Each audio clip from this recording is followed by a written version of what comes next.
class 11 we were doing formation of company. Formation of company का हमने first part या first stage पढ़ चुके हैं, लास्ट वीडियो में हमने पढ़ा। तो अगर आपने नहीं फर्स्ट स्टेज पढ़ी बेटा तो आप डिस्क्रिप्शन में लिंक दिया है, आप वहाँ पे जाकर पहले फर्स्ट वीडियो देखिए इस चैप्टर की, राइट।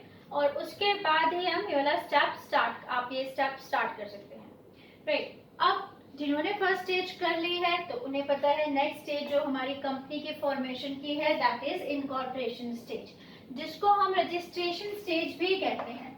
तो I can say it registration also. क्यों कहा हमने रजिस्ट्रेशन? क्योंकि यहाँ पर कंपनी का रजिस्टर हो जाता है, कंपनी रजिस्टर्ड हो जाती है रजिस्ट्रार के ऑफिस में, मतलब एग्जिस्टेंस में आ जाती है। जब भी कंपनी के रजिस्ट्रार के पास रजिस्टर होता है उसमें अगर वो कंपनी का नाम लिख देगा इसका मतलब कंपनी एग्जिस्टेंस में आ चुकी है, तो रजिस्टर्ड हो चुकी है। That is called registration of company और इनकॉर्पोरेशन ऑफ कंपनी। तो जैसे हमने प्रमोशन स्टेप किया था लास्ट स्टेप, और प्रमोशन स्टेप में वेरियस स्टेप्स पूरे किए थे प्रमोशन स्टेज में, ऐसे ही इनकॉर्पोरेशन जो स्टेज होगी उसमें भी हम डिफरेंट टाइप ऑफ स्टेप्स पूरे करेंगे। तो सबसे पहले इनकॉर्पोरेशन है क्या? इनकॉर्पोरेशन मीन्स अगर हमसे एक लाइन में पूछें तो incorporation of company means registration of company, company का रजिस्ट्रेशन कराना, that is called incorporation stage. तो इनकॉर्पोरेशन स्टेज में हमारा फर्स्ट स्टेप क्या होने वाला है? लास्ट स्टेप क्या था प्रमोशन स्टेज का? तो लास्ट स्टेप मैंने आपको करवाया था कि हमने वो सारे डॉक्यूमेंट्स प्रिपेयर कर लिए थे जो कि हमें इस स्टेज में जरूरत है, राइट। अब हमने सारे डॉक्यूमेंट्स प्रिपेयर करके रख दिए। अब इस स्टेज में हम क्या करेंगे, वही डॉक्यूमेंट्स हम सबमिट करा देंगे रजिस्ट्रार के पास। तो first step filing of necessary document, सारे के सारे जो नेसेसरी डॉक्यूमेंट्स हैं वो हम कंपनी के रजिस्ट्रार के पास सबमिट करा देंगे, फाइल कर देंगे। कौन कौन से डॉक्यूमेंट्स होते हैं? तो first document that is memorandum of association. थोड़ा बहुत हमने लास्ट वीडियो में इसके बारे में पढ़ा था। तो पहला जो आपका डॉक्यूमेंट होगा that is memorandum of association. Second is article of association जिसको हम एओबी बोलते हैं। तो ये दो मेन इंपॉर्टेंट डॉक्यूमेंट्स होते हैं। तो ये सारे क्या होंगे, सबमिट होंगे रजिस्ट्रार के पास। थोड़ा बहुत करते हैं, वैसे तो हम इसको डिटेल में करने वाले हैं। नेक्स्ट हमारा जो स्टेप यही होने वाला है, जब ये स्टेजेस कंप्लीट हो जाएंगी तो हम इंपॉर्टेंट डॉक्यूमेंट्स के बारे में पढ़ेंगे। तो मेमोरेंडम ऑफ एसोसिएशन क्या है? मेमोरेंडम ऑफ एसोसिएशन जो कंपनी का होता है बहुत इंपॉर्टेंट डॉक्यूमेंट होता है, और इसमें कंपनी की कैपिटल, नेम, रजिस्टर्ड ऑफिस, ये सब चीजों के बारे में लिखा होता है, जो कि एक बाहरी व्यक्ति, एक्सटर्नल पर्सन, जो कंपनी का बाहरी व्यक्ति है, जैसे मैं आप, हम कंपनी के मेंबर तो नहीं हैं, तो हम लोगों को जानना जरूरी है। अगर मैं कंपनी से कोई भी डील करना चाहती हूँ तो मुझे कंपनी के बारे में कुछ जानना है, तो मैं कंपनी का मेमोरेंडम ऑफ एसोसिएशन पढ़ूंगी। तो मेमोरेंडम ऑफ एसोसिएशन कंपनी के बाहरी व्यक्तियों को कंपनी के बारे में सब कुछ बताता है, तो इसलिए ये बहुत इंपॉर्टेंट डॉक्यूमेंट होता है। Then come to article of association. Article of association company की इंटरनल मैनेजमेंट से रिलेटेड होता है। बोर्ड ऑफ डायरेक्टर्स होंगे, शेयर कैसे इशू किए जाएंगे, अगर कोई शेयर्स की पेमेंट नहीं करता है तो कैसे फॉरफीचर किया जाएगा, कैसे उनको कैंसिल किया जाएगा शेयर्स को। तो ये सब चीजें जो कंपनी की इंटरनल मैनेजमेंट है, कंपनी कैसे चलने वाली है, ये सब कुछ आर्टिकल ऑफ एसोसिएशन में लिखा होता है, जो कि अंदर के लोगों के लिए जरूरी है जानना कि कंपनी कैसे चलने वाली है, राइट। तो आर्टिकल ऑफ एसोसिएशन एक इंपॉर्टेंट डॉक्यूमेंट है। सेकंड मेमोरेंडम ऑफ एसोसिएशन है, and third is list of directors. आप याद कीजिए, मैंने लास्ट वीडियो में आपको बताया था कि कुछ सिग्नेटरीज जो होते हैं जो साइन करते हैं मेमोरेंडम ऑफ एसोसिएशन में, और वही बाद में जाके कंपनी के डायरेक्टर बनते हैं और कंपनी को चलाते हैं। तो उन डायरेक्टर्स की लिस्ट भी दी जाती है इन डॉक्यूमेंट्स में कि जो कि कंपनी को चलाने के लिए तैयार है। देन उनके नाम तो होंगे ही नेचुरली, उनका नाम होगा, उनके एड्रेसेस होंगे, उनके कॉन्टैक्ट नंबर होंगे, ये सब कुछ उस लिस्ट में दिया जाता है।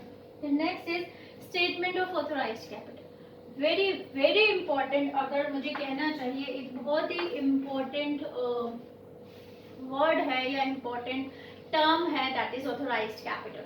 ऑथोराइज्ड कैपिटल हम लोग 12th में भी पढ़ने वाले हैं, क्योंकि आपका सारा का सारा जो कंपनीज अकाउंट है वो आपके अकाउंट्स में आ जाएगा उस टाइम कंपनीज।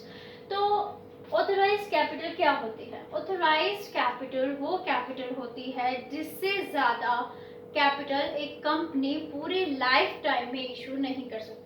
सपोज एक सिंपल से एग्जांपल लेते हैं, मेरी एक कंपनी है और ऑथराइज्ड कैपिटल मुझे लिखना है, तो ऑथराइज्ड कैपिटल मैंने लिख दिया 50 लाख या 50 करोड़, तो मतलब दैट इज द कैपिटल। इससे ज्यादा कंपनी के पूरे लाइफ टाइम में कंपनी इससे ज्यादा 50 करोड़ से ज्यादा कैपिटल को इशू नहीं कर सकती, मतलब इससे ज्यादा पैसे वो अरेंज कैपिटल के तौर पे नहीं कर सकती है। तो इसीलिए बहुत सोच समझ के डिसाइड करना पड़ता है कि कंपनी की ऑथराइज कैपिटल हमें कितनी लिखनी है या कितनी देनी है। तो एक हम लिखेंगे return statement of authorise capital भी दिया जाता है, इसमें एक डॉक्यूमेंट होता है जिसमें लिखा जाता है कि कंपनी इससे ज्यादा कैपिटल अपनी पूरी लाइफ टाइम इशू नहीं करेगी। Then written consent of the directors, यहाँ पर डायरेक्टर्स रिटन कंसेंट देते हैं कि yes they want to be a director of the, they want to be director of the company, they are ready to work for the company, company के लिए काम करने के लिए तैयार है, कंपनी का डायरेक्टर बनने के लिए तैयार है, उसके लिए वो रिटन कंसेंट देते हैं, अपने साइन करते हैं। तो एक डॉक्यूमेंट ये भी रजिस्ट्रार के पास सबमिट कराया जाता है। Next is address of registered office of company, company का कहाँ पर रजिस्टर्ड ऑफिस होगा उसका एड्रेस भी दिया जाता है। रजिस्टर्ड ऑफिस, रजिस्टर्ड ऑफिस का क्या मतलब हुआ? रजिस्टर्ड ऑफिस का मतलब ये है कि कंपनी, अगर सपोज मैं कंपनी से डील करती हूँ या गवर्नमेंट है, तो कंपनी के तो बहुत सारे ब्रांचेस हैं, राइट, बहुत सारी जगह पे वो काम कर रही है कंपनी। तो कहाँ पर अगर कंपनी से डील करना है, कंपनी को कोई इंफॉर्मेशन देनी है, तो कहीं कोई भी लोग जैसे गवर्नमेंट है, कहाँ पर वो उससे कांटेक्ट करे? तो एक ऐसा ऑफिस जहाँ पे कंपनी के सारे इंपॉर्टेंट डॉक्यूमेंट्स रखे जाते हैं, जहाँ से कम्युनिकेशन किया जाता है एक्सटर्नल पार्टीज को, या एक्सटर्नल पार्टी जहाँ कम्युनिकेट कर सकती हैं, तो वैसे ऑफिस को रजिस्टर्ड ऑफिस कहा जाता है। तो एक ऑफिस, कंपनी का जो रजिस्टर्ड ऑफिस होता है उसमें सारे इंपॉर्टेंट डॉक्यूमेंट्स भी रखे जाते हैं। तो कहाँ पर वो कंपनी का रजिस्टर्ड ऑफिस है उसका एड्रेस आपको देना पड़ता है, तो वो भी एक डॉक्यूमेंट होता है। तो सबसे फर्स्ट हमने किया कि सबसे पहले हमने नेसेसरी डॉक्यूमेंट्स को हम फाइल करेंगे टू द रजिस्ट्रार ऑफिस। कौन कौन से डॉक्यूमेंट है? Memorandum of association, article of association, list of directors, then उनके बाद consent of directors. List of directors में तो नेम और एड्रेस हमने दे दिया, कंसेंट लिखा हुआ भी उनका कि they are ready to work for the company, काम करने के लिए तैयार है। और देन उसके बाद हम देते हैं ऑथोराइज्ड कैपिटल का कितनी होगी कंपनी की, ये अच्छी तरह से एक्सप्लेन करते हैं। और उसके बाद हम रजिस्टर्ड ऑफिस का जो एड्रेस है कंपनी का, ये भी डॉक्यूमेंट हम कंपनी का देते हैं। तो ये सारे के सारे डॉक्यूमेंट्स होंगे जो एक कंपनी क्या होगी, रजिस्टर्ड कंपनी को फाइल करने पड़ेंगे। Then come to the next step. Next step पे आते हैं हम लोग। नेक्स्ट स्टेप कहता है, next step is saying payment of fees. All know that कि कोई भी काम आप करते हैं तो उसके लिए फीस तो जमा करानी पड़ेगी, फीस के बिना तो कोई काम नहीं होता आजकल। तो जितनी भी नेसेसरी फीस है इन डॉक्यूमेंट के साथ, नेसेसरी फी भी रजिस्ट्रार को डिपॉजिट करा दी जाती है। Then next registration. अब रजिस्ट्रार क्या करता है, वो चेक करता है आपके डॉक्यूमेंट्स को। उसको लगता है कि आपके जो डॉक्यूमेंट्स हैं, कंपनी के जो डॉक्यूमेंट्स हैं वो सारे ऑथेंटिक हैं, सभी बिल्कुल प्रॉपर हैं, उससे सेटिस्फाइड है रजिस्ट्रार कि आपने सारी जो information the that is very correct and authentic. और अगर वो सेटिस्फाइड होता है, आपने फी भी सबमिट कर दी है, तो उसके बाद कंपनी का नाम वो अपने रजिस्टर पर लिख लेता है। इट मीन्स कि कंपनी का रजिस्ट्रेशन हो गया। तो then next step is registration of the company. Company का रजिस्ट्रेशन हो जाता है, कंपनी रजिस्टर्ड हो जाती है, एग्जिस्टेंस में आ जाती है। Then next is certificate of incorporation. और जैसे ही कंपनी का नाम रजिस्टर्ड हो गया, उसी वक्त ही कंपनी का registrar certificate of incorporation issue कर देता है कि यस अब कंपनी रजिस्टर्ड हो चुकी है, now you can start your work. और आपको मैंने एक चीज बताई थी, only private company can start it's business. सिर्फ प्राइवेट कंपनी को ही 2 स्टेजेस पूरी करनी पड़ती हैं, और जैसे ही प्राइवेट कंपनी को सर्टिफिकेट ऑफ इनकॉर्पोरेशन मिलता है, वो अपनी कंपनी को अपना बिजनेस स्टार्ट कर सकती है। लेकिन पब्लिक कंपनी को नेक्स्ट 2 स्टेजेस को भी पूरा करना पड़ता है। यहाँ पर प्राइवेट कंपनी ने अपनी सारी स्टेजेस पूरी कर ली है और प्राइवेट कंपनी को जैसे ही सर्टिफिकेट ऑफ रजिस्ट्रेशन या सर्टिफिकेट ऑफ इनकॉर्पोरेशन मिलेगा, प्राइवेट कंपनी अपना बिजनेस स्टार्ट कर देगी। तो यहाँ पर हमारा सेकंड स्टेज भी कंप्लीट हो गया। Next come to third stage. Third stage किस कंपनी के लिए होता है? पब्लिक कंपनी के लिए। पब्लिक कंपनी वो कंपनी होती है जो कि लोगों से या पब्लिक से पैसे अरेंज करती है, तो इसीलिए उसको थर्ड स्टेज कंप्लीट करना पड़ता है। थर्ड स्टेज में वो क्या करने वाली है? लोगों से पैसा लोगों से पैसा सब्सक्राइब करने वाली है, उनसे मंगवाने वाली है पैसा। ठीक है, तो अब नेक्स्ट स्टेप हम पूरा करेंगे, that is capital subscription. Capital subscription पैसों का अरेंजमेंट करना है और वो सब पब्लिक कंपनी करती है। तो सबसे पहले क्या होगा? कैपिटल सब्सक्रिप्शन करने के लिए या पब्लिक से पैसे मांगने के लिए या फिर मैं ये कह सकती हूँ कि शेयर इशू करने के लिए, अपनी सिक्योरिटीज इशू करने के लिए सबसे पहले कंपनी को क्या करना पड़ता है? सेबी का अप्रूवल लेना पड़ता है। सेबी मीन्स क्या है? सेबी है क्या? तो SEBI is securities exchange board of India. Securities exchange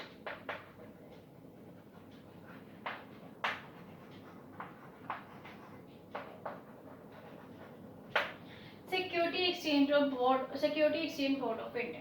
देखो, मैंने आपको थोड़ा बहुत कंपनी के बारे में बताया था, जब कंपनी अपने शेयर्स इशू करती है और कैसे कंपनी के शेयर्स पब्लिक खरीदती है और कंपनी के पास पैसा आ जाता है और वो अपना काम शुरू कर सकती है। ठीक है, तो यहीं से कुछ रिलेटेड है। अब security exchange board of India government ने एस्टैब्लिश किया 1992 में। क्यों एस्टैब्लिश किया? क्योंकि उसको लगता था कि कई बार कई कंपनीज होती हैं जो कि एक इन्वेस्टर को चीट कर लेती हैं। जैसे सपोज अगर मुझे कुछ नहीं पता about the market, stock market, shares वगैरह के बारे में कुछ नहीं पता है तो एट दैट टाइम जब मैं इन्वेस्ट करूंगी तो हो सकता है कि कई कंपनियां मुझे चीट कर दें। तो ऐसे में इन्वेस्टर को चीट होने से बचाने के लिए गवर्नमेंट ने एक इंस्टीट्यूशन एस्टैब्लिश किया। वो इंस्टीट्यूशन क्या है? सेबी है, security exchange board of India.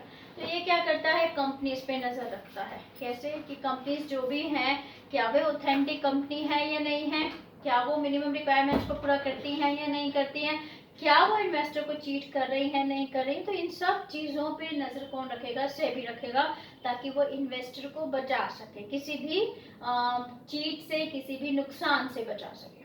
Right, तो अब कंपनी आ गई अपने थर्ड स्टेज में। कंपनी को पैसे चाहिए, इसके लिए उसको अपनी सिक्योरिटीज इशू करनी पड़ेंगी, शेयर, डिबेंचर, ये सब इशू करना पड़ेगा। लेकिन उससे पहले उसको सेबी से अप्रूवल लेना पड़ेगा। तो सेबी के पास जितने भी उसको अपने इंपॉर्टेंट या नेसेसरी डॉक्यूमेंट जो कि सेबी को चाहिए, तो वो सारे डॉक्यूमेंट्स उसको सबमिट कराने पड़ेंगे सेबी को।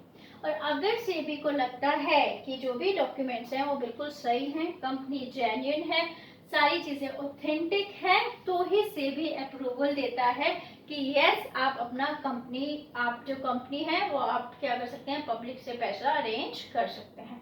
तो सबसे पहले सेबी की अप्रूवल लेनी जरूरी है। Next, filing of prospectus. अब सेबी ने अप्रूवल दे दी कि यस आप पब्लिक से पैसा अरेंज कर सकते हैं। तो पब्लिक से पैसा अरेंज कैसे करेंगे? तो हाँ, क्या करती है कंपनी? एक प्रोस्पेक्टस इश्यू करती है। प्रोस्पेक्टस का क्या मतलब हुआ?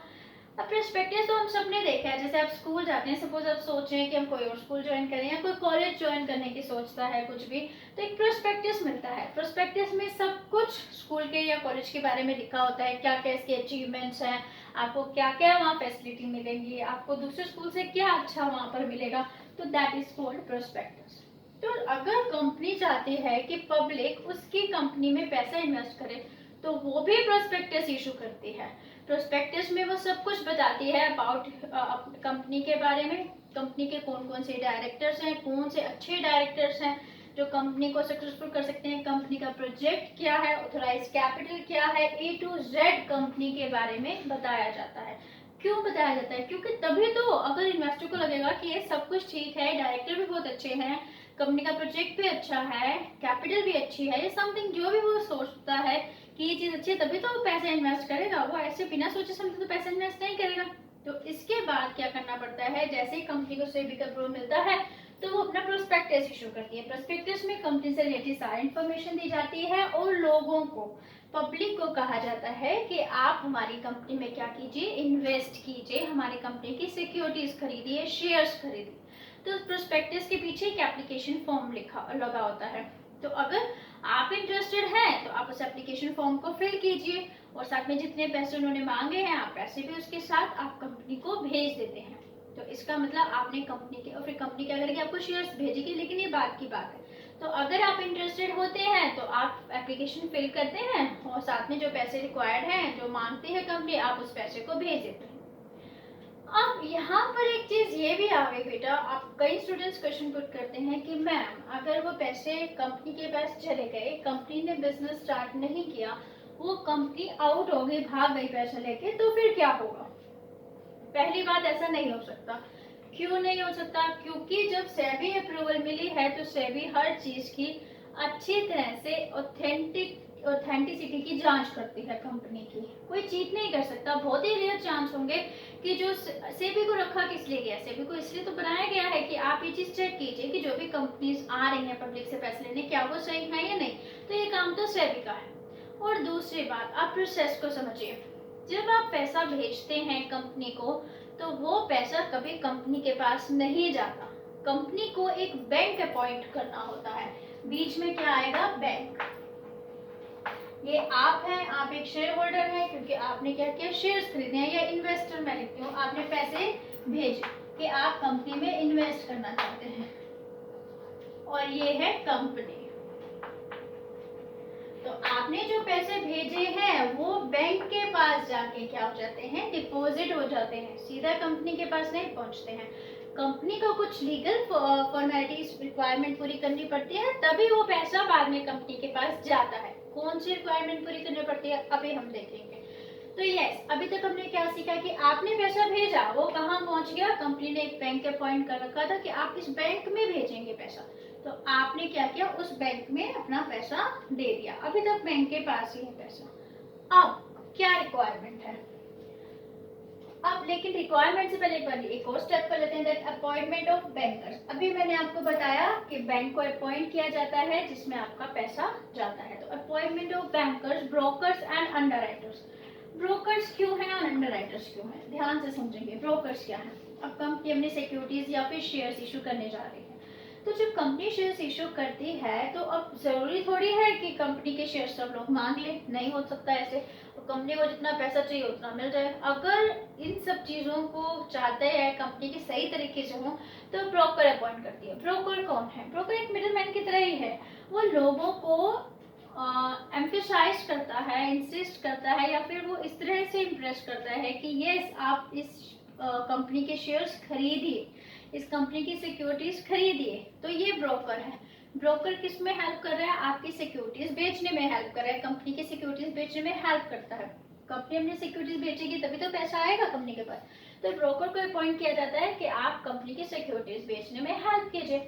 अंडरराइटर कौन होते हैं, अंडरराइटर वो होते हैं जो ये कहते हैं ठीक है अगर कंपनी की सिक्योरिटीज नहीं बिकते हैं तो I am going to take the securities of the company. तो मैं वो सारी सिक्योरिटीज कंपनी की ले लूंगा। कैसे, अंडरराइटर क्या करता है, आपसे कंपनी के सपोज 10 रुपए का एक शेयर है तो वो ले लेगा और उसके बाद वो उसको बेचेगा। हो सकता है ज्यादा में भी बेचे, वो उसकी मर्जी है, बस उसने आपके शेयर खरीद लिए, आपका काम हो गया, आपके पास पैसा आ गया। मेन चीज ये होती है। तो अंडरराइटर क्या करता है, वो ये आपको गारंटी देता है कि वो क्या करेगा, कंपनी के शेयर्स जो नहीं बिकेंगे या कंपनी के मोस्ट ऑफ द शेयर्स वो क्या करेगा, वो खुद ही खरीद लेगा। तो वो अंडरराइट कर लेगा कंपनी को। या फिर कुल मिला के हम ये कह सकते हैं कि ये तीनों क्या कर रहे हैं, कंपनी के जो भी सिक्योरिटी इशू करती है कंपनी और जो पैसा आता है उसके लिए वो हेल्प कर रहे हैं। तो फिर क्या किया जाता है, इनकी अपॉइंटमेंट की जाती है। हो गए, बैंकर्स अपॉइंट हो गए। अब देन एक बहुत important condition, that is minimum subscription. Minimum subscription क्या होती है, मिनिमम सब्सक्रिप्शन वो सब्सक्रिप्शन होती है जैसे कंपनी के लिए लीगली या फिर ये जरूरी है कि कंपनी ने जितना पैसा मंगवाया है या फिर जितने भी कंपनी ने सिक्योरिटी इशू की है उसका कम से कम 90% लोगों के द्वारा मांगा जाना चाहिए। कैसे, सपोज कंपनी ने 1 लाख रुपए की कैपिटल चाहिए थी तो कंपनी ने 1 लाख रुपए की कैपिटल इशू की। कि यस आइए और आप हमारे शेयर्स खरीदिए, हम आपको शेयर्स देंगे, आप हमें 1,00,000 रुपए दीजिए। लेकिन अगर सपोज कंपनी के पास 90%, ये एक कंपल्शन है कि 90% ऑफ सब्सक्राइब्ड कैपिटल कंपनी के पास पहुंचनी चाहिए, बैंक में पहुंचनी चाहिए। तो इसका मतलब अगर मैं 1,00,000 रुपए मांगती हूँ, 1,00,000 की सिक्योरिटी इशू करती हूँ, तो कम से कम पब्लिक को 90,000 रुपीज की तो मुझसे डिमांड करनी ही चाहिए कि 90,000 रुपीज के आप शेयर्स मुझे दे दीजिए। तो पब्लिक की तरफ से कम इतनी डिमांड तो आनी ही चाहिए 90,000 रुपीज तक की शेयर तक की। तो अगर 90% मतलब 90% तक की डिमांड नहीं आती, मतलब 90,000 तक 90,000 तक या 90,000 रुपए तक लोग मुझसे शेयर्स नहीं खरीदते हैं, तो एट दैट टाइम कंपनी का जितना भी पैसा है वो सारा का सारा बैंक से वापसी चला जाएगा लोगों के पास। क्यों? क्योंकि 90% तो मिलना ही चाहिए। अगर आप 1,00,000 के शेयर इशू करते हैं तो कम से कम 90,000 रुपए के तो डिमांड आना ही चाहिए। अगर नहीं आता तो ऐसे में कंपनी की सारी प्रोसेस खत्म, क्योंकि लोग इंटरेस्टेड ही नहीं है आपके प्रोजेक्ट में, तभी तो उन्होंने दिखाया नहीं और ना ही उन्होंने पैसे भेजे आपके लिए। तो ऐसे में बैंक के पास जितना भी पैसा है, बैंक क्या करेगा, सारा इन्वेस्टर को वापसी कर देगा विद इन 30 डेज। 30 डेज के अंदर अंदर पैसा वापसी करना पड़ता है, तो इन्वेस्टर को अपना पैसा वापसी मिल जाएगा, कंपनी को फिर से प्रोसेस शुरू करनी पड़ेगी। फिर से वही बात, इतना बड़ा प्रोसेस पूरा करने से तो अच्छा है कि कंपनी क्या करे, हेल्प ले ले अंडरराइटर और ब्रोकर्स की, क्योंकि दोनों हेल्प करेंगे, पब्लिक को क्या करेंगे, एम्फेसाइज करेंगे या उनको अट्रैक्ट करेंगे कि आप इस कंपनी में पैसा लगाइए, शेयर्स खरीदिए, राइट। और ये अंडरराइटर क्या करेगा, नहीं तो अपने आप सारे आपके सिक्योरिटीज खरीद लेगा, सिक्योरिटी वाला सारा काम आपका कर देगा आपका काम। तो मिनिमम सब्सक्रिप्शन वो सब्सक्रिप्शन है जो कि कंपनी को हर हालात में मिलनी चाहिए। ये कितना है, 90% है। अगर 90% नहीं मिलता तो कंपनी का जो बैंक होता है वो इन्वेस्टर को सारा का सारा पैसा वापसी कर देता है और प्रोसेस दोबारा से स्टार्ट हो जाती है। Income to application to stock exchange. इसके बाद स्टॉक एक्सचेंज को अगर मालूम मिनिमम सब्सक्रिप्शन मिल जाती है तो स्टॉक एक्सचेंज में अप्लाई किया जाता है कि यस हमें इतना सब्सक्रिप्शन मिल चुका है, तो ये सारे डॉक्यूमेंट्स हैं और जो भी डॉक्यूमेंट्स उसको चाहिए होते हैं वो सारे वहाँ पे सबमिट कर दिए जाते हैं। और नेक्स्ट अलॉटमेंट ऑफ शेयर्स, पैसा आपके पास आ चुका है।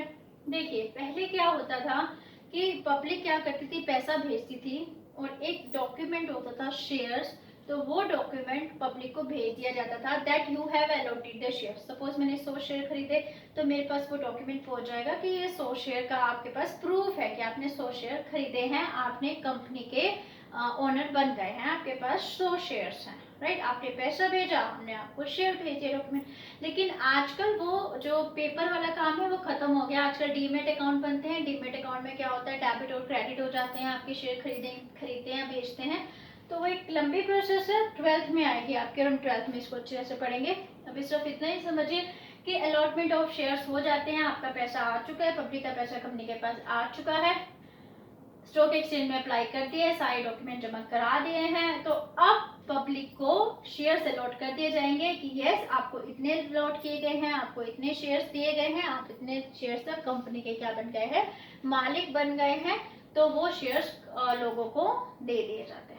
तो यहाँ पर क्या होता है, ये वाला जो प्रोसेस है वो खत्म, मतलब अब इस टाइम कैपिटल मिल चुकी है कंपनी को, राइट। अब एक स्टेप रह गया, एक स्टेज रह गया, that is commencement of business.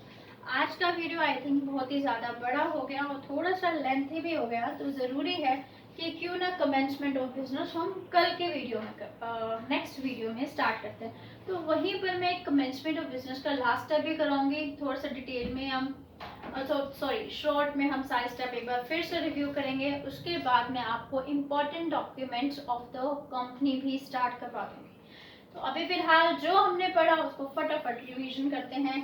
कल लास्ट वीडियो में हमने प्रमोशन की स्टेज पढ़ी थी, सेकंड स्टेज इनकॉर्पोरेशन थी। इनकॉर्पोरेशन में हमने क्या किया, जितने भी इंपॉर्टेंट डॉक्यूमेंट्स थे वो सारे के सारे फाइल कर दिए। कौन कौन से इंपॉर्टेंट डॉक्यूमेंट्स थे, memorandum of association, article of association, list of director, उनके name addresses, authorized capital, registered office कहाँ है, ये चीज, और then consent of the director. ये इंपॉर्टेंट डॉक्यूमेंट थे, सारे रजिस्ट्रार के पास जमा करा दिए जाते हैं। डॉक्यूमेंट के साथ साथ फी भी पेमेंट कर दी जाती है। देन रजिस्ट्रार चेक करता है सारे डॉक्यूमेंट बिल्कुल प्रॉपर ऑथेंटिक हैं, फी सबमिट कर दिए गए हैं, तो वो क्या करता है, एक सर्टिफिकेट इशू करता है, that is called certificate of registration या certificate of incorporation. After getting certificate of incorporation a private company can start it business, but a public company has to complete next 2 stages. Private company start कर देगी जैसे उसको certificate of incorporation मिलता है, लेकिन public company को 2 stages अभी और भी पूरी करनी है, that is capital subscription and commencement of business. Capital subscription में सबसे पहले, क्योंकि पब्लिक से पैसा लेना है तो सेबी से अप्रूवल लिया जाता है। सेबी क्या है, SEBI security exchange board of India है, गवर्नमेंट ने बनाई है ताकि इन्वेस्टर के इंटरेस्ट की क्या कर सके, वो रक्षा कर सके, या इंटरेस्ट को वो ध्यान में रख सके, इन्वेस्टर को कोई चीट ना कर पाए। तो इसीलिए पब्लिक के पास पैसा लेने जाने से पहले हर एक कंपनी को पहले सेबी से अप्रूवल लेना पड़ता है, अपने सारे डॉक्यूमेंट जमा कराने पड़ते हैं। लगता है सेबी को कि सब चीजें बिल्कुल ऑथेंटिक है, कंपनी जेन्युइन है, तो सेबी अप्रूवल दे देता है। जैसे ही सेबी अप्रूवल देता है तो फिर क्या होता है, अब उसको अप्रूवल मिल गया, अब वो पब्लिक के पास से पैसा अरेंज कर सकते हैं। पब्लिक फ्री में थोड़ी आपको पैसा दे देगी, पहले वो सब कुछ जानेगी आपके बारे में, आपकी कंपनी क्या है, आपका प्रोजेक्ट क्या है, आपके यहाँ कौन कौन से डायरेक्टर्स काम कर रहे हैं।